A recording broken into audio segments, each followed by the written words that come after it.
तिलारी घाटात दिवसेंदिवस अपघात होताना दिसून येत आहे. असाच अपघात आज दुपारी तिलारी जयकर पॉईंट येथे झाला. बेळगावहून तिलारीच्या दिशेने येणाऱ्या आयचर टेम्पोच्या गाडीचे ब्रेक फेल होऊन अपघात घडला. या अपघातात गाडीचे मोठ्या प्रमाणात नुकसान झाले. यात 2 जण गंभीर जखमी झाले आहेत.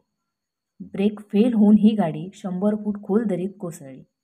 या अपघाताची माहिती मिळताच दोडामार्ग पोलीस हवालदार विजय जाधव व किरण आडे हे घटनास्थळी जात यांनी गाडीत अडकलेल्या दोघांना बाहेर काढले व स्वतःच्या वाहनाने चंदगड रुग्णालयात दाखल केले.